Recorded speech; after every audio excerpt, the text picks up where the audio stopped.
Que Dieu vous bénisse. Amen. Je vois qu'il fait un peu chaud dans la salle. Et puis, contrairement aux autres jours, je viens ici un peu fatigué. Nous avions eu une réunion de famille. Je cherche mes notes. Nous avions eu une réunion de famille. Ça s'est passé très loin du côté de Liège. Je crois, je n'arrive pas à bien prononcer là où on était, la ville en question. C'était chez une de nos cousines. La réunion, c'était du côté de la famille de ma maman. La Bible dit, si une personne, disons un chrétien, un bon chrétien, ne prend pas soin de sa famille, des siens, sa religion est inutile. Alléluia. Amen. Donc, nous devons penser à nos membres des familles. Pas seulement passer du beau temps avec eux. C'est-à-dire, quand je dis beau temps avec eux, manger, papoter, etc. Ça, tout le monde sait faire. Vous comprenez? Mais lorsque nous nous rencontrons, nous devons parler de Jésus-Christ. Alléluia. Amen. Parler de Jésus-Christ, pourquoi? Parce qu'ici sur terre, nous sommes des pèlerins voyageurs. C'est-à-dire, un jour, on a beau acheter des maisons, des voitures, épouser une belle femme si vous êtes un homme, un bel homme si vous êtes une belle femme, mais un jour vous allez mourir et vous allez laisser tout cela. Alléluia. Amen. Donc, nous venons ici sur terre nus, et puis nous retournons aussi de l'autre côté nus. Nous n'avions qu'à nous référer à ceux qui étaient parmi nous et qui sont décédés. Ils n'ont rien apporté. Même pas un euro. Est-ce que je dis la vérité? Oui. L'unique chose que vous pouvez apporter de notre côté, c'est la parole de Dieu. Amen. Au-delà de la parole de Dieu, c'est le Saint-Esprit. Parce que la parole de Dieu ne passera point. La parole de Dieu est éternelle. Mais vous ne pourrez pas amener de l'autre côté vos vêtements. On n'en veut pas. Nous naissons nus. Personne n'est né avec... allez, ici on pourrait dire un short ou un pantalon. Non, on est nus. Et on retourne aussi nus. Alléluia. Amen. C'est un petit rappel, mais c'est des choses que nous devons connaître. Et j'étais là, j'ai vu la belle maison que ma cousine et son mari ont achetée. Les enfants ont grandi, la famille s'agrandit.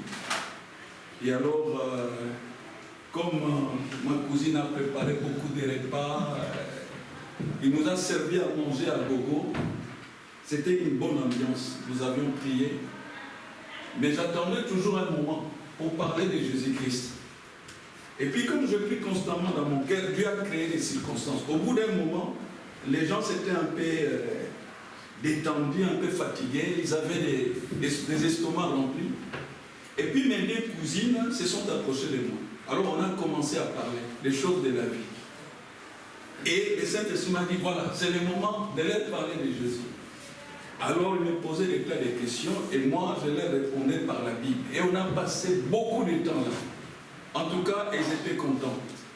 Pourquoi? Parce que par les réponses bibliques que je leur donnais, ça soulageait leur âme. Alléluia. Amen. Donc vraiment, ils étaient ravis.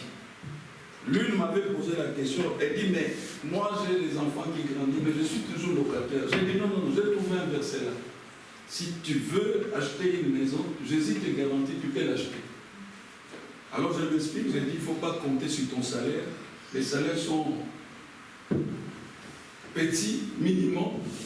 Mais Jésus a dit dans la Bible, je crois que vous connaissez ces passages, il a dit, les justes vivra par la foi. On achète des maisons, des ceci, cela, par la foi. Et puis demander par la foi. Alléluia. Amen.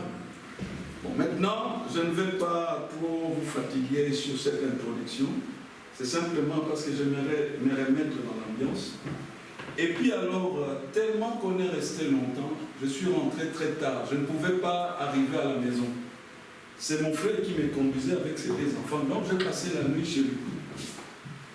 Alors, en passant la nuit chez lui, j'avais ma Bible, mais je n'avais pas mes notes, puisque j'avais un sujet. Je vous le dirai peut-être pendant ma prédication. Mais finalement, au bout du compte, la nuit, le Saint-Esprit m'a dit, laisse tomber ces sujets-là. Donc je les laissé tomber. On les verra prochainement. Et puis alors le Saint-Esprit m'a dit, je te rappelle qu'aujourd'hui, c'est un événement, une fête chrétienne. Qui s'en souvient? Aujourd'hui, c'est quelle fête? Frère, c'est quelle fête? La Pentecôte. C'est ça. Le Saint-Esprit m'a dit, c'est la Pentecôte. C'est-à-dire la descente du Saint-Esprit. L'ascension, je crois que ça a déjà eu lieu. C'est-à-dire la montée de Jésus-Christ au ciel. Mais avant de monter, il avait fait une promesse. Il a dit à ses disciples, il est avantageux que moi je m'en aille. Et alors, comme le disait un prédicateur, on peut choquer les chrétiens. Si on dit que beaucoup de chrétiens disent, quand nous nous réunissons, Jésus-Christ est parmi nous. En vérité, ce n'est pas juste. Jésus est au ciel. C'est-à-dire le Jésus qui a vécu avec les disciples, il n'est pas parmi nous, il est au ciel. Vous savez, il est où? La Bible dit, il est à la droite du Père. Est-ce que je dis la vérité? Donc si vous parlez de Jésus parmi nous, vous avez une part de 50-50. Parce que le Jésus physique est au ciel, assis à la droite du Père. Nous allons le démontrer. Ce n'est pas mon texte de référence, lisons-le. C'est dans le livre des Actes. Ne soyez pas, je n'aimerais pas vous plonger dans une confusion, non. Mais comprenez bien le langage biblique.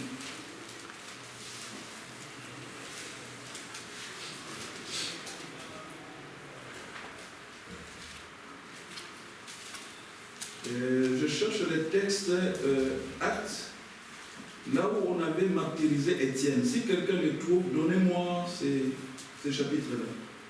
C'est là que nous allons démontrer que Jésus est actuellement assis à la droite du Père. Tel que nous sommes réunis là, il est assis à la droite du Père. Si quelqu'un le voit, c'est dans là où on avait lapidé Étienne. C'est dans les livres des Actes.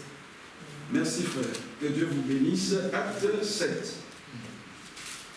Je suis sur Acte. Je vois Acte 7. 59. Merci. Je vois que frère Jean-Marie maîtrise bien sa Bible. Que Dieu vous bénisse, frère. Cela me réjouit mon cœur et ça me facilite la tâche. Voilà, donc Acte 7, 59. Étienne qui priait et disait, Seigneur Jésus, reçois mon esprit. Puis s'étant mis à genoux, il s'écria d'une voix forte, Seigneur, ne leur impute pas ses péchés. Et après ces paroles, il s'endormit. Mais je cherchais exactement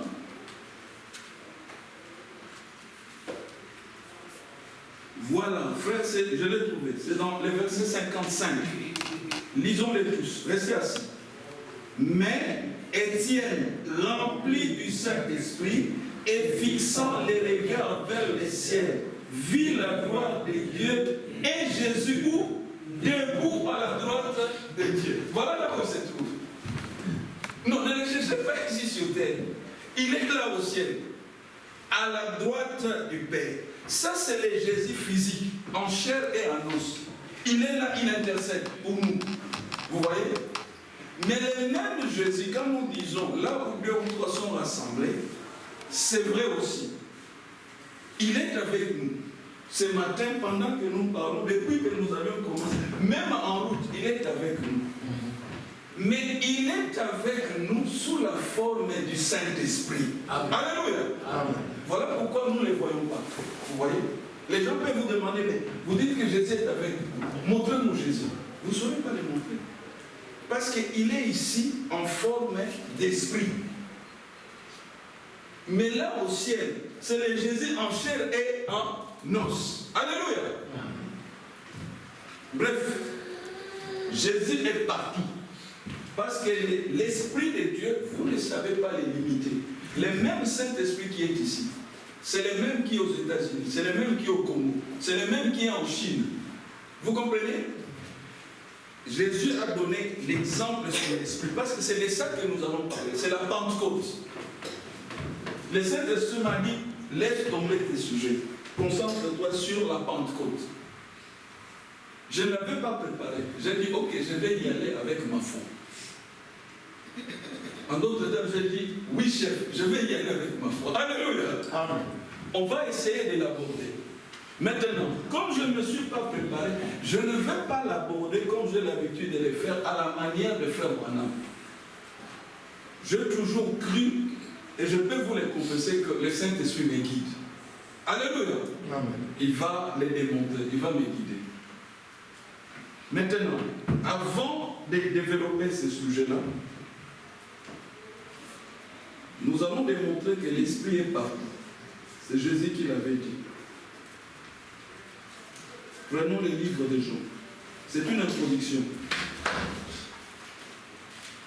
Je sais peut-être que vous êtes en attente, et comme j'oublie, il nous arrive, prédicateur, tu commences à parler, tu parles, tu oublies de dire à l'Assemblée quel est le sujet sur lesquels tu vas parler. Voici les titres de la prédication que le Saint-Esprit m'avait donné. Les titres simples. Avez-vous reçu le Saint-Esprit quand vous avez cru? Dites-le à votre voisin. Moi, je vais dire à Frère Kando. Frère Kando, avez-vous reçu le Saint-Esprit quand vous avez cru? C'est le sujet que je vais donner. Répétons-le encore. Avez-vous reçu le Saint-Esprit quand vous avez cru? Mon frère, comment tu t'appelles? Que Dieu te bénisse. David, as-tu reçu le Saint-Esprit quand tu as écrit? Non, pas dire Amen. Amen, ça signifie que tu l'as reçu. Si je comprends bien, notre frère David a sa maman ici. Elle est là? Elle est à la maison. Sinon, j'allais lui poser la question. Parce que nous avions acquis, frère, la facilité de diriger le Saint-Esprit. Ça, c'est facile. Les diables peuvent se présenter. Moi aussi, j'ai reçu le Saint-Esprit. Frère Branham dit, mais comment les savoir? Il doit y avoir un moyen. On doit tester. Si on dit que dans ces bâtiments, il y a l'électricité, nous devons tester. Quel est le test? Frère Jean-Marie, tu es du domaine. Quel est le test qui peut nous prouver que dans ces bâtiments, il y a l'électricité? Allumer la lumière. Allumer la lumière. Amen. Il suffit qu'on cherche un endroit, je vois ici. Non, ici. Voilà, ici, interrupteur. Si on appuie la tac, il y aura la lumière. Alors ça teste que ici il y a l'électricité. Bon, maintenant, quand nous disons, quand le titre de mon message, avez-vous reçu le Saint-Esprit quand vous avez cru? Même moi, si j'étais à la place de notre bien-aimé frère David, je dirais Amen. C'est-à-dire, je l'ai reçu. Je demande à quiconque ici, oui, je l'ai reçu. Personne ne voudrait dire, non, je ne l'ai pas reçu. Vous voyez? Parce que recevoir le Saint-Esprit à l'heure actuelle est devenu protocolaire. Même si tu vas chez les catholiques, surtout eux, ils suivent à la lettre les fêtes chrétiennes. Maintenant, tu débarques là, tu dis, avez-vous reçu le Saint-Esprit quand vous avez... Ils vont dire oui. Vous voyez? Mais alors, nous devons tester. C'est comme l'électricité. Si vous dites que vous l'avez reçu, d'accord, mais on doit tester. Il y a un passage de la Bible qui dit ceci, éprouvez les esprits. Vous, quelqu'un vous dit, j'ai le Saint-Esprit, mais ce n'est pas suffisant. On doit éprouver ça. Est-ce qu'il a vraiment reçu le Saint-Esprit? Admettons, toi tu es marié, tu prétends avoir reçu le Saint-Esprit. Mais nous savons que tu ne l'as pas reçu. C'est comme ça. Même si tu l'écris haut et fort, le fait que tu sois infidèle à ta femme nous prouve que tu ne l'as jamais reçu. Vous comprenez? Parce que quelqu'un qui a reçu le Saint-Esprit va le contraindre à être fidèle à sa femme. C'est ce que ça signifie. Ah, j'ai reçu le Saint-Esprit. D'accord. Mais une semaine durant, tu ne lis pas la Bible. Ma question est, quel est le genre de Saint-Esprit que vous avez reçu? Est-ce que vous comprenez? Donc, ce n'est pas suffisant de dire, frère David, cette semaine, l'Esprit, c'est-à-dire mon bien vers toi, ce n'est pas pour t'embêter. Durant la semaine, le lundi à aujourd'hui dimanche, combien de fois tu as lu la Bible? Sois sincère, ne mens pas, frère.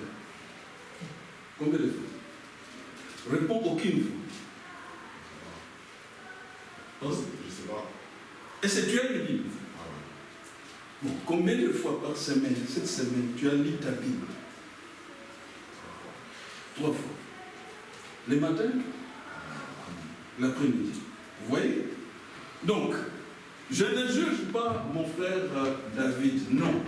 Je montre seulement que si on reçoit le Saint-Esprit, nous devons tester. Et c'est des tests simples. Parce que le Saint-Esprit vous conduira toujours à lire votre Bible. Le Saint-Esprit ne marche pas avec autre chose. Sa nourriture, ce qu'il aime, c'est la parole de Dieu. Est-ce que je dis la vérité? Amen. Parce que le Saint-Esprit, c'est l'Esprit de Jésus-Christ. Il est impossible que vous recevez le Saint-Esprit. Aujourd'hui, c'est dimanche. Quel dimanche? Dimanche de Pentecôte. Et puis pendant que je prenais le train, et je dois saluer nos frères, les frères David, ses soeurs, etc. Je crois que vous venez de Namur, frère. Moi, je fais la distance Louvain-la-Neuve-Bruxelles. C'est épouvant. Il faut se préparer très tôt. Donc, c'est d'énormes sacrifices qu'ils font. Quitter Namur, venir ici. Moi, j'habite Gansorel, donc je suis dans les parages. C'est moins d'efforts. Vous voyez? Mais non bien aimé, que Dieu les bénisse. Ils doivent faire un énorme sacrifice. Se réveiller tôt. Commencer à se préparer. Peut-être, je crois qu'ils viennent avec la voiture. C'est toute une organisation. Moi, j'étais seul. Mais je crois, à 7h du matin, j'ai quitté la maison de moi. Sans laver, me laver, prendre les petits déjeuners, parce que je devais être attend ici à l'Assemblée. Mais je suis arrivé toujours en retard. Vous comprenez? Donc, mes bien-aimés, que Dieu vous bénisse. Maintenant, avez-vous reçu le Saint-Esprit quand vous avez cru? Et comme je les faisais remarquer, la réponse, c'est toujours facile. Oui, je l'ai reçu. Mais ce n'est pas suffisant. On doit tester si réellement vous l'avez reçu. Vous comprenez? Bon, maintenant, les petites questions que j'ai posées sous la conduite du Saint-Esprit à notre frère, notre bien-aimé frère David, ça c'est des petits tests. Il y a des grands tests là dans la Bible pour savoir si une personne réellement a reçu le Saint-Esprit. Frère Branham dit dans la prédication, je l'ai noté ici, ce n'est pas encore ma référence, je vais vous donner la référence, quand je vous demanderai, levez-vous, on va les lire. Mais j'ai pris rapidement note de ça.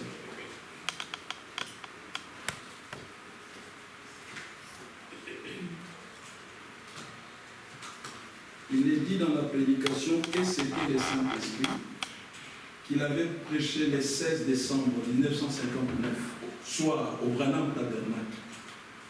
Il dit qu'il y a une grande différence entre un chrétien, c'est-à-dire chrétien, qui n'a pas reçu le baptême du Saint-Esprit et un chrétien baptisé du Saint-Esprit.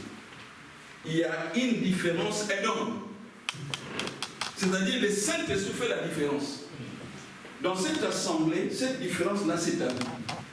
Il y a des gens qui sont chrétiens, on ne peut pas les contester, mais ils n'ont pas encore fait l'expérience de recevoir le baptême du Saint-Esprit. En général, ce sont des chrétiens qui luttent, qui se battent avec les péchés. Pourquoi? Il leur manque le Saint-Esprit. Quand le Saint-Esprit vient dans un chrétien, il vous donne la puissance de vivre au-dessus du péché. C'est-à-dire, vous allez marcher, peu importe les péchés qui vont vous attaquer, vous allez résister et triompher de cela. Alléluia. Amen. Pourquoi vous allez triompher? Parce que Dieu vous a donné les Saint-Esprit.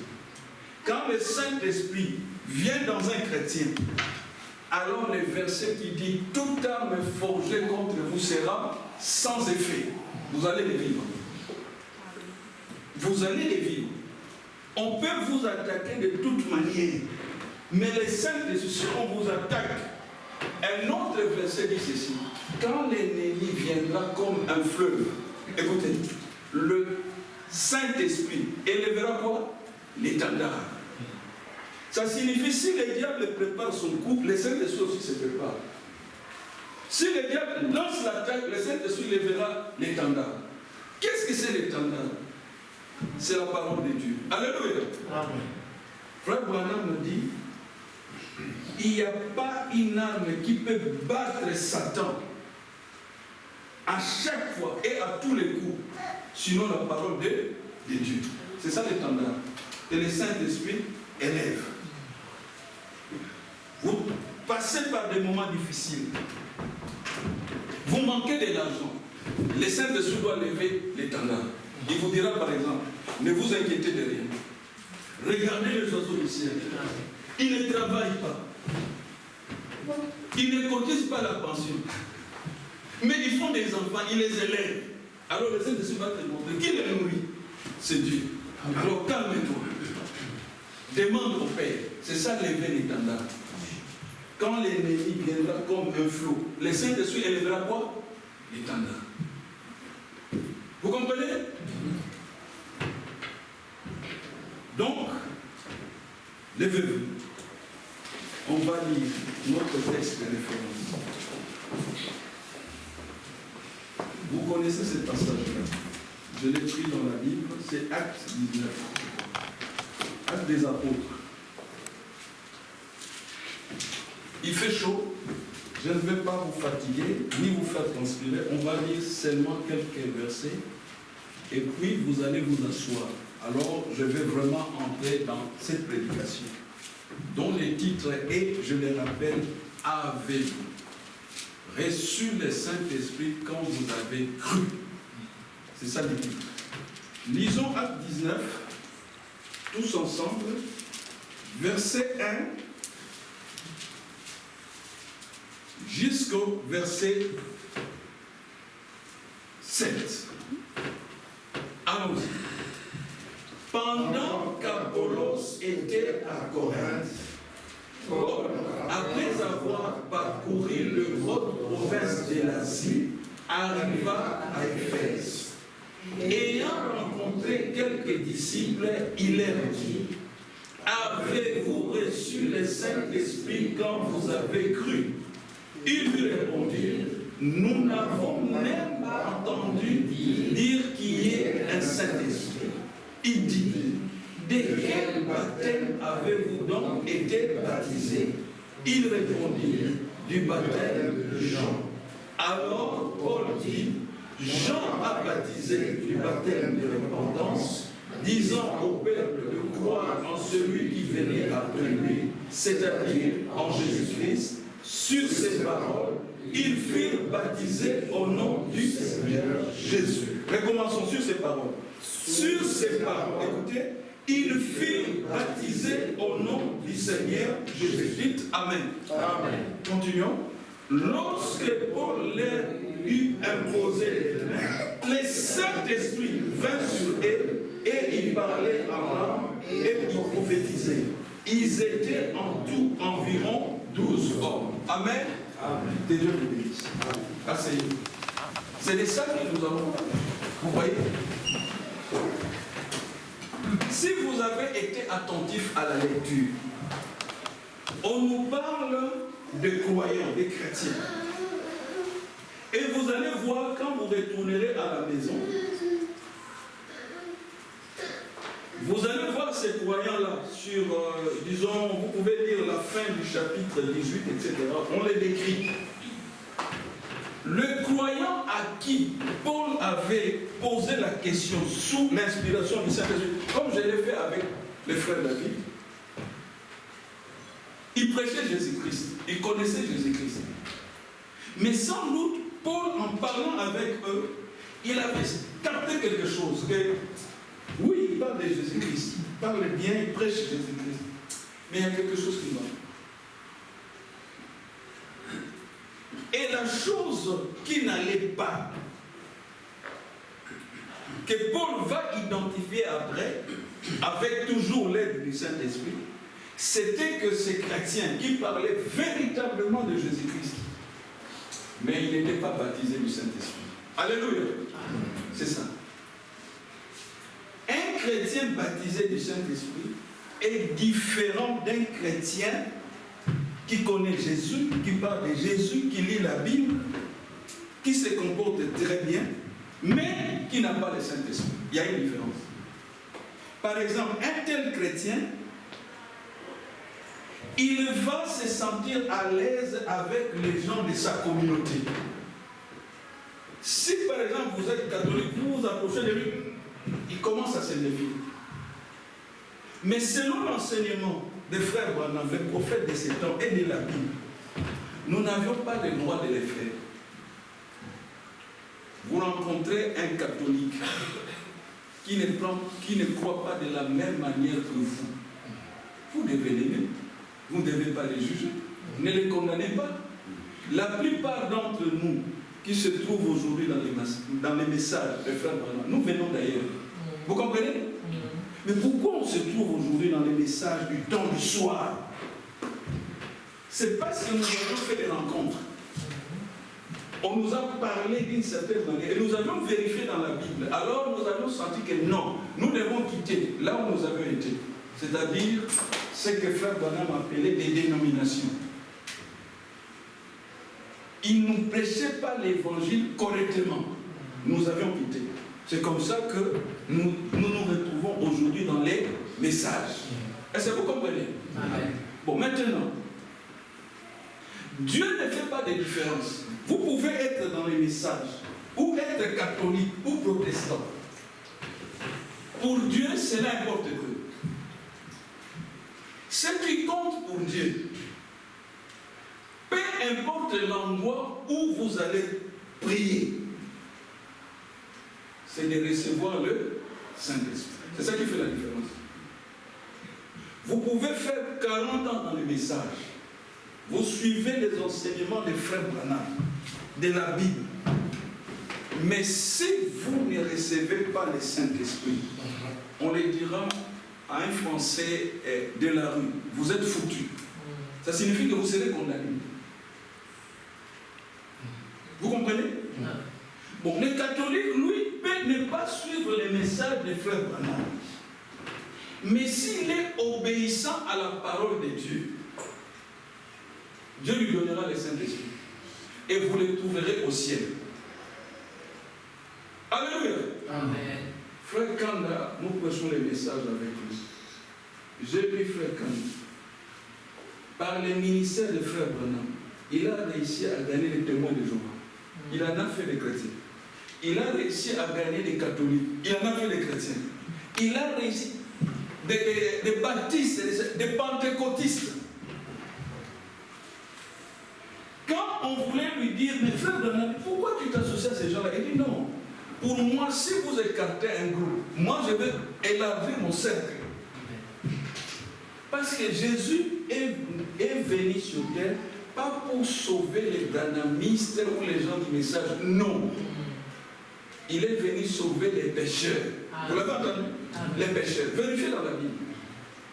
Il y a parfois des déformations en nous. On ne sait qui enseigne cela. Mais pour nous, non, il est venu pour l'épouser. Non, la Bible ne dit pas ça. La Bible dit qu'il est venu pour qui? Les pécheurs. Pourquoi? Parce que Jésus a la puissance de transformation. Amen. C'est aussi un titre du message de Frère Branham, la puissance de transformation. Autre chose, autre erreur, autre croyance. Jésus n'est pas venu pour condamner les gens. Non, il n'a condamné personne.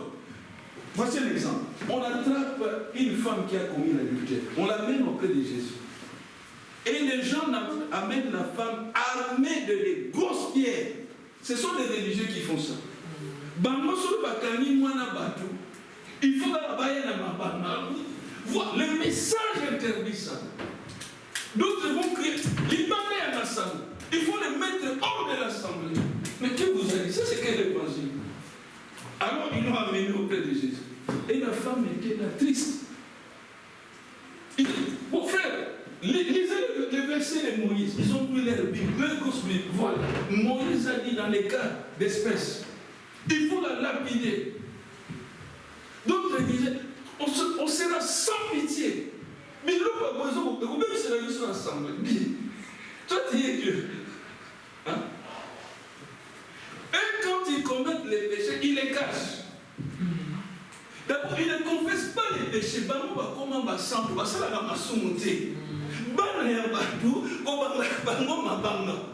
Et Jésus était là. Il a refusé. Vérifiez ça dans la Bible. Il n'a jamais condamné cette femme. Jésus, voici comment il avait résolu les problèmes par le Saint-Esprit. Il dira ceci. Bon, que celui qui connaît que lui, il est pur, sans péché. Non, il y a à Salah Naïm à Bété. Non. Vous comprenez? Ça, c'est le Saint-Esprit. Tu ne peux pas donner une telle réponse si tu es théologien. Toi, tu vas répéter comme un perroquet. Frère Branham a dit, frère Branham. Mais oui, frère Branham a dit. Qu'a dit le Saint-Esprit? Alléluia. Amen. Jésus, c'est le Saint-Esprit. Pourquoi je dis frère Branham a dit? Ils ont dit Moïse a dit. Jésus n'a jamais dit que Moïse, ce qu'il a dit là, c'est des mensonges. Est-ce qu'il avait répondu comme ça? Non. Il savait que ce que Moïse avait dit était correct. Mais, s'il condamnait la femme, donc, Jésus allait montrer la preuve qu'il a échoué dans sa mission. Parce qu'il n'était pas venu pour condamner les gens. Que ce soit frère Kanda, moi, ou bien d'autres, quand nous prêchons l'évangile, est-ce que nous condamnons les gens ici? Quelle est cette personne que moi, frère Jean, que j'ai condamné ici? Non. Nous disons aux gens, si vous sentez que vous avez des péchés, voici ce que nous disons, ce que nous prêchons. Mais confessez-les. Amen. Est-ce que je dis la vérité? Demandez pardon à Jésus-Christ. Il va vous pardonner. Bon, maintenant, vous sentez que ça résiste. Alors, demandez-lui la force. Vous comprenez? Être chrétien, c'est un processus, c'est un parcours. Ce n'est pas du jour au lendemain que tu deviendras un chrétien aguerri. Non, Dieu doit éprouver ta foi. Tout à l'heure, nous avions chanté. Nous avons déclaré la guerre. Mais ça, c'est facile. Même les diables peuvent chanter avec nous. Nous avons déclaré la guerre. Mais il faut que Dieu teste. Comment il va tester? Ben, il va amener une guerre. Est-ce qu'il va nous l'amener à l'Assemblée? Non. Il sait que nous sommes ici en groupe. Nous serons forts. Chacun surveillant l'autre. Il va attendre après la sortie de l'Assemblée. Ah, voilà. Alors l'attaque sera individuelle. Et quand il va lancer l'attaque, c'est alors que Dieu s'attend à ce que vous chantez la seule. Que nous avons... C'est ça être un chrétien. Mais quand on est en groupe, Satan réfléchira 36 fois. Il sait qu'il y a des chrétiens aguerris ici. Si vous regardez les animaux, quand le lion attaque, un jour j'étais chez la sœur Liliane, comme moi, elle aime regarder les documentaires des animaux. Un lion n'attaque pas la troupe comme ça, non. Il va d'abord se cacher, il reste à l'affût, il cherche quelle est l'antilope qui est la plus faible. Maintenant, pour le trouver, il va faire semblant d'attaquer. Quand il y a les groupes se disent, voilà, il a repéré les faibles. Il va l'isoler et puis il va lancer son attaque. Donc, comme les chrétiens d'aujourd'hui, on se demande quel genre de Saint-Esprit ils ont reçu. Il prie 3 fois le jour, le matin, avant de sortir de la maison. Et puis quand on va lui donner par sa femme, il est beaucoup là dans ses cas. Ah, merci Seigneur. On met la table. Et puis il va prier encore le soir avant de dormir. Alors, entre les trois espaces de ces 3 fois de prière, il ne prie pas. Il est distrait. Alors le diable dit, c'est très bien. Attaque. Vous comprenez? Un bon chrétien qui a le Saint-Esprit, il prie sans cesse. Je peux être ici en train de prêcher, Mais dans mon cœur, je prie. Seigneur, aide-moi. Saint-Esprit, soutiens-moi. Utilise ma parole. Que je sois une bénédiction pour mes frères. Mais vous ne l'entendrez pas. Vous comprenez? Mais je prie dans ma pensée, dans mon cœur. Alors je suis toujours aux aguets et je suis connecté au ciel. Je peux aborder quelque chose, je sens dans mon cœur, non. Aborde ceci. Donc c'était l'exemple. Mais vous ne le savez pas. Parfois je rigole, mais parce que le Saint-Esprit me parle à moi-même. Alléluia. Vous comprenez? C'est ça un chrétien. Le diable ne lancera l'attaque que si vous êtes faible. Maintenant, retournons à notre texte. Acte 19. Pendant qu'Apollos était à Corinthe, Paul, après avoir parcouru les hautes provinces de l'Asie, arriva à Éphèse. Ayant rencontré, écoutez bien, quelques disciples. Donc les gens à qui Paul avait posé la question étaient des disciples. Ce n'étaient pas des non-croyants, non, puisque la Bible dit ayant rencontré quelques disciples. C'est comme si un frère vient d'ailleurs, un pasteur, un prédicateur, il vient nous rencontrer ici. Nous sommes des disciples de Jésus-Christ. Alléluia. Amen. Maintenant, il nous pose la question. Avez-vous reçu le Saint-Esprit quand vous avez cru? Écoutez les réponses. La réponse de ces disciples de Jésus-Christ. Il lui répondit, mais nous n'avons pas même entendu dire qu'il y ait un Saint-Esprit. C'est-à-dire pour eux, mais le Saint-Esprit, ils n'ont jamais entendu parler. Mais ils prêchaient Jésus-Christ. C'était ses disciples. C'est pour montrer que vous pouvez faire autant d'années dans les messages et ignorer l'existence même du Saint-Esprit. Et c'est très grave. C'est ce qui se passe aujourd'hui. Le diable, en lingala, on l'appelle Mutamavwanga. Pourquoi Mavwanga? Il aime toujours les désordres. Celui-même qui proclame dimanche de Pâques, eh bien, il s'arrange. Quand j'ai pris le train, bondé, je n'ai pas su trouver une place. J'ai vu des hommes, des femmes, en culotte, en cycliste, des sacs de sport. Je me demande, mais qu'est-ce qui se passe? C'est le matin. Une seule réponse. 20 km de Bruxelles. C'est ça le diable. Donc, il y a plein de jours. L'unique jour réservé à la Pentecôte, c'est le jour où lui va trouver pour organiser 20 km de Bruxelles. Vérifiez. J'ai vécu ça dans les... J'ai dit, mais c'est pas possible. Pourquoi il fait ça? C'est un sabotage. Et à la télé, quand on va nous donner les informations, ils vont commencer par les 20 km de... Alors, comme ça, la Pentecôte, on n'en parle pas. Il faut l'enterrer. Frère, il faut voir le monde qu'il y a. Normalement, si les gens connaissaient le vrai sens de la Pentecôte, cette assemblée, les gens devaient déborder. Vous voyez? C'est le diable qui fait ça. Toujours étouffer la parole de Dieu, étouffer le nom de Jésus-Christ, étouffer le Saint-Esprit. Et j'ai vu toutes les races là-bas. Donc nous, on célèbre la Pentecôte, on médite la parole de Dieu, et ils ont développé leur Pentecôte, et les 20 km, il fait chaud, ils vont courir. Après, ils vont danser, violer des femmes, etc. C'est le diable qui fait ça. Vous comprenez? Ne suivez pas ces choses. Même à l'époque de Noé, les époques qui nous précèdent, le diable a toujours procédé ainsi. Parce que hier, en lingala, on l'appelle Mutamavwanga. Quand vous faites un programme, lui doit mettre les mavwanga, les poto-poto. Il aime ça. La Bible dit, vous connaissez ce passage, Jean 10, 10. Le voleur ne vient que pour voler, égorger et détruire. Lui ne peut pas construire. Au lieu de laisser les gens se focaliser vers la Pentecôte, non. Il les a amenés là, 20 km de lui. Bon, admettons qu'on ait un frère qui soit sportif. il va courir là. À la fin, on te remettra, je ne sais pas si on donne une coupe, une enveloppe d'argent. On va te montrer à la télé. On doit se poser la question. Quand tu vas mourir, les 20 km de Bruxelles que tu as gagné, ça va t'apporter quoi devant Dieu? Rien. Donc c'est une gloire humaine. Une gloire bamba.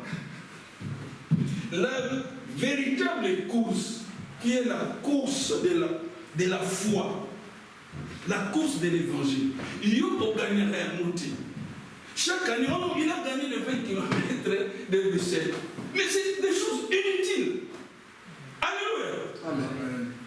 Si tu gagnes les 20 km de Bruxelles, bravo. Tu nous montres que tu es sportif, tu es aguerri. Mais admettons que la mort t'emporte. Tu dis, Seigneur, moi j'ai gagné 20 courses. Est-ce que c'est pour autant que Jésus va te couronner? Non. Vous comprenez? Nous devons savoir balancer les pour et les contre des choses. Je vous ai dit, celui qui fait ça, c'est le mouton à voix. Lui ne veut jamais s'aligner sur la parole de Dieu. Il doit vous sortir toujours un truc pour que la masse suive ce que lui organise. Et il a beaucoup de succès. Dans les trains, on ne parlait que de ça. Pour maintenant, je te dis, écoutez les gars, calmez-vous un peu. Alléluia. C'est un fou. Il faut les descendre du train. Alléluia. Pour eux, ils doivent suivre les choses du monde. Mais si vous pouvez poser la question, avez-vous reçu le Saint-Esprit quand vous avez cru? Ils vous diront oui. Maintenant, faisons un test. Aujourd'hui, journée dominicale, il y a un culte. Vous avez le Saint-Esprit. Et puis, ils ont leur truc là, le 20 km de Bruxelles. Je crois que vous savez, les enfants de Dieu sont conduits par qui? Le Saint-Esprit. Dites-moi, faisons un test. Examinons la chose. Le Saint-Esprit vous conduira dans les 20 km ou bien il vous conduira à l'église? Il vous conduira où? À l'église. C'est tout. Vous voyez? Des petits tests peuvent nous montrer si les gens ont reçu le Saint-Esprit ou bien ils ont reçu un autre esprit. Je sens le Saint-Esprit me dit, dites qu'ils ont reçu l'esprit de ma voix, de désordre. Je cherchais les mots, j'ai entendu la mot. Dites qu'ils ont reçu l'esprit de ma voix. Ce n'est pas le Saint-Esprit. Parce que quand Jésus avait reçu le Saint-Esprit, le Saint-Esprit le conduisait dans la parole de Dieu. Je n'ai jamais lu quelque part, Jésus est allé faire 20 km d'Israël. Non! Le Saint-Esprit ne peut pas le conduire. Là, c'est des villes pour bamba. Ça, c'est la gloire humaine. Le Saint-Esprit fait en sorte que nous désirons la gloire de la Shekinah. Amen. La gloire de Dieu. Amen. Voilà là où le Saint-Esprit nous amène. Aujourd'hui, avec cette course, c'est un peu la finale. Ça signifie que ils ont commencé à faire les préparatifs bien avant. Il faut s'enregistrer, il faut payer. Mais ici, l'évangile, c'est gratuit. Jésus n'a jamais demandé de l'argent. Quand on fait passer la petite corbeille là, tu mets ce que ton cœur a été dit de mettre. Si tu n'as rien, on n'a jamais empêché quelqu'un ni poussé les gens, les coffrer parce qu'ils n'ont rien donné. Non. Dieu a plusieurs canons. Vous comprenez? C'est ça le test. Ah, j'ai reçu les Saint-Esprit. Gloire à Dieu. Maintenant, nous allons surveiller des actes. Parce que si tu l'as reçu, le Saint-Esprit en nous apporte certaines choses. Qu'est-ce qu'il nous apporte? Il nous apporte l'amour de Christ. Il nous pousse à adorer Jésus-Christ. Jésus a dit, quand le Saint-Esprit viendra, il vous parlera de Branham. Il a dit ça? Voilà. Il n'a jamais dit ça. Il a dit, il parlera de moi. Moi qui? Jésus-Christ. Bon, toi, tu l'as reçu. Tout le temps, mon sacoli. Bon, tout ça, l'homme de quelqu'un. C'est ça ton Saint-Esprit. Mais c'est quoi ça? Si nous on t'écoute, toi tu ne sais pas, mais on te teste. Alors le Saint-Esprit qui est en moi, il dira non, il n'a pas reçu le Saint-Esprit, il a reçu l'Esprit de ma voix. Au lieu d'élever Jésus-Christ, toi tu élèves un homme, Branham. C'est quoi ça? Vous vous imaginez quelqu'un dans cette assemblée, il commence à lever Frère Jean-Claude, notre frère, qui est Frère Jean-Claude? Un minable. Nous l'avons chanté ici, un péché sauvé par la grâce. Un cantique à l'Indala dit, Bassa pour l'union, ce pas quitta. Jésus-Christ c'est quelqu'un à Amad. Oh non, lui c'est le grand prophète. Et ce frère Branham me dit, nous sommes tous des enfants de Dieu. Il n'y a pas de grands parmi nous. Vous comprenez? C'est ça l'humilité. Mais nous savons que frère Branham est grand. Moi, je ne pourrais même pas arriver à ce niveau par rapport à frère Branham. Je le sais. Lui, il a donné des prophéties, il prie guérison. Il a eu des visions, des choses que moi, je n'ai jamais eues. Je dois les reconnaître. L'évangile que je prêche, j'apprends de lui. Mais je ne peux pas l'élever plus que Jésus-Christ. Parce que c'est un homme. Alléluia. Frère Branham est dans la tombe. Jésus est ressuscité. Il est vivant, assis à la droite du Père. Est-ce que nous avons dit ici, quand il est dans les textes là où on parle d'Étienne, Étienne a dit que j'ai vu frère Branham assis à la droite du Père. Où est-ce que vous avez vu ça? Ah, tu vas encore savoir n'a pas. Élève Jésus-Christ. Alléluia. Celui qui vous parle ici, avec force, c'est le Saint-Esprit. Le Saint-Esprit aime glorifier Jésus-Christ. Jésus a dit, quand il viendra, il parlera de moi. Il me glorifiera. Voilà le Saint-Esprit.